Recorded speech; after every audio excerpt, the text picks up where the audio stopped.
Nous sommes lundi 1er octobre 2018, jour de la rentrée scolaire au Congo-Brazzaville. Anatole Koloné-Makosso a à cet effet visité certains établissements scolaires. Question pour lui de se rendre compte de l'effectivité de cette reprise de classe. On fera le point tout à l'heure avec Jumela Bongo et Eric Kabamba. L'école a réouvert ses portes alors que les fonctionnaires et certains retraités attendent impatiemment leurs salaires et pensions. Mais en attendant, comment ont-ils fait ou que vont-ils faire? Jude Moutali et Eric Kabamba nous le diront dans ce journal. Et puis en sport, 3 matchs remis de la 20e journée de Ligue 1 se sont disputés ce lundi. Depuis le stade Alphonse Massamba Débat, Fidel Stagar Diaomba nous en fera le point à la fin de ce journal. Voilà ainsi se profile ce 19h30 sur Équateur Savi Télévision. Mesdames, Messieurs, bienvenue.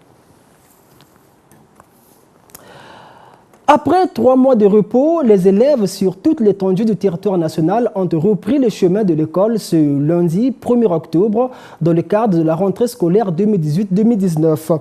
À cet effet, Anatole Koloné-Makosso s'est lui-même rendu sur place. Question de se rendre compte de l'effectivité de cette rentrée de classe. Anatole Koloné-Makosso en a également profité pour expliquer aux élèves certaines dispositions prises, notamment à l'encontre de ceux qui ne feront pas de bonnes moyennes. On fait le point de cette descente du ministre avec Jumela Bongo et Anthony Godia. De l'école publique Kewa Joseph et privée Cléphonix à Bakongo dans le 2e arrondissement, au lycée Sébastien Mafuta, en passant par les lycées Chamina de Révolution et Thomas Sankara à Ndiri, le constat est le même. Le personnel enseignant et les élèves ont bel et bien renoué avec le chemin de l'école. En témoigne leur présence effective dans les salles de classe que le ministre Anatole Koloné-Makosso a visité ce lundi matin. Les cours ont déjà débuté. Chaque professeur est en train de faire cours dans sa salle respective. Et les élèves sont là, donc nous sommes tous ici pour ce travail. Eh bien, ça se passe bien, comme vous pouvez le remarquer. Tous les élèves sont présents. Et ils sont en tenue scolaire et nous avons débuté avec les premiers cours. Ce qui nous rassure, c'est la présence massive des enseignants. Le personnel enseignant est présent à hauteur de 80 à 85%. Vous l'avez vu, vous étiez avec moi à Kewa Joseph, vous étiez avec moi, vous êtes ici au lycée Chaminade. Et le retour que nous avons de tous les établissements scolaires fait état de ce que les enseignants ont répondu présent. Le ministre de l'enseignement primaire, secondaire et de l'alphabétisation a saisi l'occasion pour échanger avec quelques élèves au sujet des nouvelles dispositions qui renvoient les apprenants en classe inférieure. Nous sommes entendus avec le gouvernement, on s'est entendu avec notre ministre, que si nous n'avons pas de bons résultats, on nous renvoie en classe inférieure. Et si on pousse comme ça jusqu'au 3e trimestre, on ne pourra pas passer le baccalauréat. Je le dis devant le président de l'association des parents d'élèves et étudiants du Congo. Il ne faut pas qu'il y ait encore des parents qui puissent venir là-bas pour venir dire « Ah non, nos enfants, non !» Le papa des papas est là. Sur les frais scolaires cette année, Koloné-Makosso a jugé mieux de s'exprimer sur la question ultérieurement. Et cette effectivité de la rentrée scolaire vient de mettre fin à la rumeur qui circulait à Brazzaville, rumeur faisant état du report de la rentrée scolaire pour le 8 octobre prochain. À cet effet, le président de l'association des parents d'élèves et étudiants du Congo a tenu à démentir cette fausse information avant d'appeler les parents à envoyer les élèves à l'école. On écoute Christian Grégoire Epouma au micro de Jumela Bongo. J'irai tout droit en demandant à tous les parents d'élèves d'envoyer les enfants à l'école. Vous avez constaté que les enseignants qui étaient censés suivre, semble-t-il, un mot de grève, les enseignants n'ont pas suivi, ils sont tous présents dans les établissements. Donc il s'agit de tordre le cou à cette rumeur. La rentrée scolaire, ce n'est pas le 8, ce n'est pas le 10, c'est bel et bien aujourd'hui le 1er octobre 2018. Alors, chers parents, prenez toutes les dispositions pour envoyer vos enfants à l'école, pour qu'ils soient présents.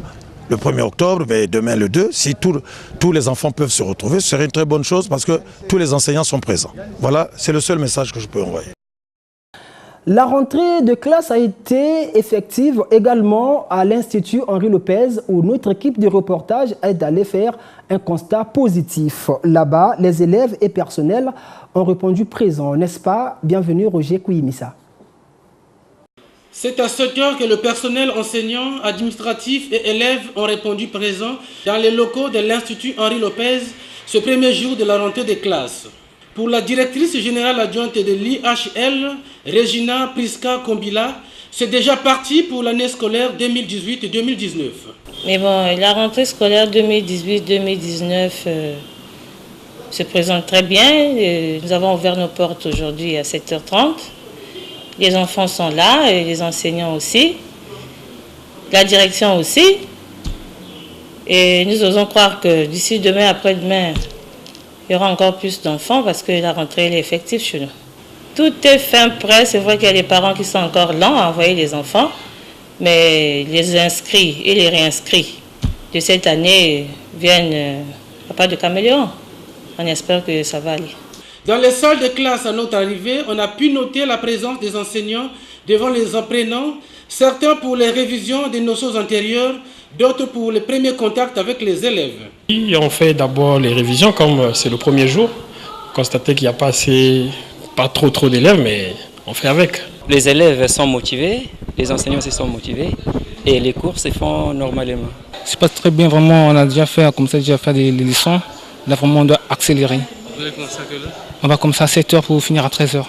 Bien que timide ce premier jour de la rentrée des classes, d'après la DGA de l'IHL, mais l'occasion était indiquée pour lancer un appel aux parents qui gardent encore les enfants à la maison. Les professeurs ont déjà leur emploi du temps.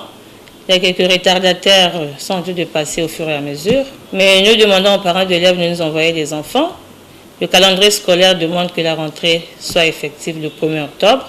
Créé pour former 18 ans d'expérience, l'Institut Henri Lopez poursuit sa vocation de former l'élite de demain. Et comme annoncé dans les titres, l'école a réouvert ses portes alors que les fonctionnaires et certains retraités attendent impatiemment leurs salaires et pensions. Mais en attendant, comment ont-ils fait pour préparer la rentrée de leurs enfants? Élément de réponse avec Jude Moutali et une fois de plus Eric Kabamba.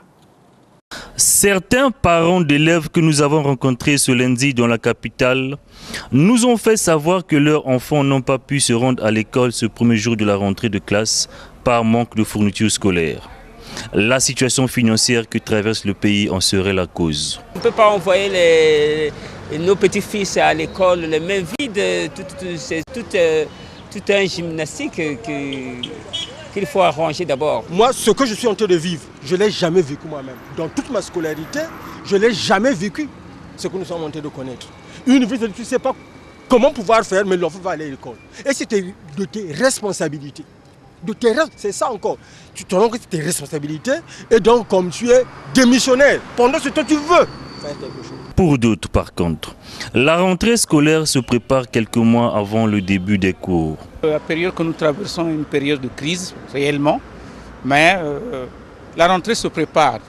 3 mois avant, il faut nécessairement s'arranger à trouver quelque chose, malgré la crise. Je suis quelqu'un d'un peu réglo, pour ne pas dire très réglo. Je prépare la rentrée en octobre. Donc là, je vais préparer la rentrée de l'année prochaine. Donc je n'ai pas tellement d'ennui quand la rentrée arrive. En pareille circonstance, les chefs d'établissement devraient être moins rigoureux, ont indiqué ces Brazzavillois. Les directeurs d'école, non, ils doivent être souples, ils savent, eux-mêmes ils subissent la crise. Et ils ne sont pas hors du territoire, ou bien ils ne sont pas extra. Ils savent quelle est la situation des parents d'élèves actuellement.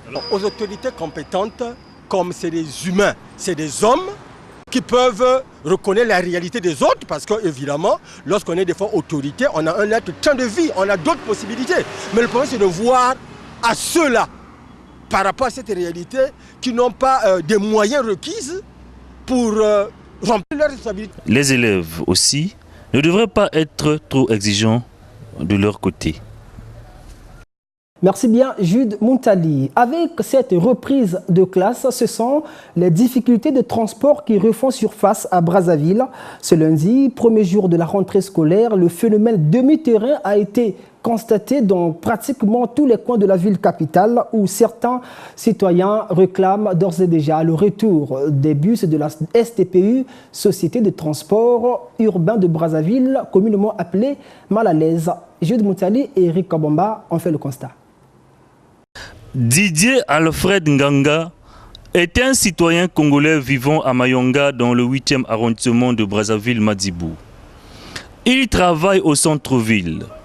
Seulement ce matin, il a payé 250 francs CFA de Mayanga au marché Total. L'homme est obligé de parcourir le reste du trajet à pied.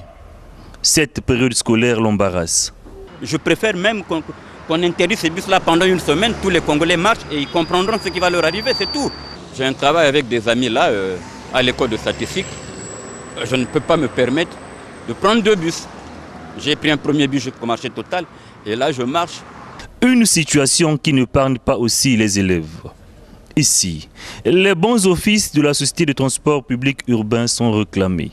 Par exemple, quand j'arrive à 6h30, les moyens sont déjà difficiles. Il faudra attendre au moins 30 minutes encore. Des fois, j'arrive à l'école à 7h. Dès que là, j'ai quitté à Momi à 7h30, je suis arrivé ici même à 8h. J'habite à Madjibou. Oh, c'était difficile. En prenant le moyen, c'était vraiment difficile. Quand le mal à l'aise puisse revenir. Pour avoir quelques informations sur la situation de la STPU, nous nous sommes rendus au siège de la Fédération syndicale des transports du Congo. Ici, le coordonnateur de la FESI-PTC, Cyril Nzundu, nous reçoit. Je ne vois pas quelle est la difficulté majeure ou quel est le problème qui s'oppose à nous pour qu'on soit incapable aujourd'hui de relancer la STPU. D'abord, nous pouvons dire que maintenant, il y a 70 bus neufs qui sont arrivés. Mais lorsqu'on a lancé la société à Brazzaville, elle avait pratiquement 100 bus. Nous avons 70, 9 jamais utilisés. Tout ce qu'il nous faut, c'est vidanger les véhicules, mettre le carburant et les bus sont dans la rue en train de travailler. La reprise des cours ne doit pas être un prétexte pour les transporteurs en commun afin de répondre avec le phénomène d'écourter les distances communément appelées demi-terrain par le citoyen lambda. Information en perspective, la République de Guinée-Conakry célèbre ce mardi 2 octobre 2018 les 60 ans de son accession à la souveraineté internationale. À cet effet, plusieurs chefs d'État africains, dont le Congolais Denis Sassou Nguesso, ont été invités à prendre part aux festivités marquant le 60e anniversaire de l'indépendance de ce pays. Le président de la République a quitté Brazzaville ce lundi dans la mi-journée. Mélanie Brigitte Amouna de la presse présidentielle pour le reportage. Le chef de l'État, Denis Sassou Nguesso, est invité par son homologue Alpha Condé de la Guinée à prendre part aux festivités commémoratives des 60 ans de son accession à l'indépendance. Le 2 octobre 1958, en effet, la République de Guinée accédait à la souveraineté nationale et internationale. Une souveraineté acquise à la suite du non à la communauté française. Retenez qu'à cette époque, toutes les colonies françaises sont dans la communauté française, une nouvelle forme d'organisation de l'Empire français. Le général de Gaulle est en campagne référendaire à Conakry pour l'adoption de son projet constitutionnel qui doit consacrer la naissance de la 5e République française. Et là, Sékou Touré vient sceller l'avenir de la Guinée et de son peuple par son nom désormais célèbre. L'indépendance de la Guinée est accordée et elle devient un symbole de la liberté pour toute l'Afrique, une référence pour l'histoire des indépendances. La journée du 2 octobre représente donc toute une histoire pour les combattants de la liberté en Guinée. Ce sera une occasion pour les autorités de ce pays de rendre hommage à ces nombreux martyrs qui ont payé de leur vie pour l'indépendance de leur pays. Ce 2 octobre 2018, la Guinée a déjà parcouru 60 années de souveraineté nationale et internationale. Le pays mène désormais le combat de son indépendance économique. Denis Sassou Nguesso, qui doit prendre part à ces commémorations, a quitté Brazzaville ce lundi 1er octobre à 11h. Réalisation Chris Joy, El Kassem Guayoyo, régie finale Desmond Mwanda. Mesdames, Messieurs, c'était le journal de la rédaction et c'est la fin. Merci à vous de nous avoir suivis.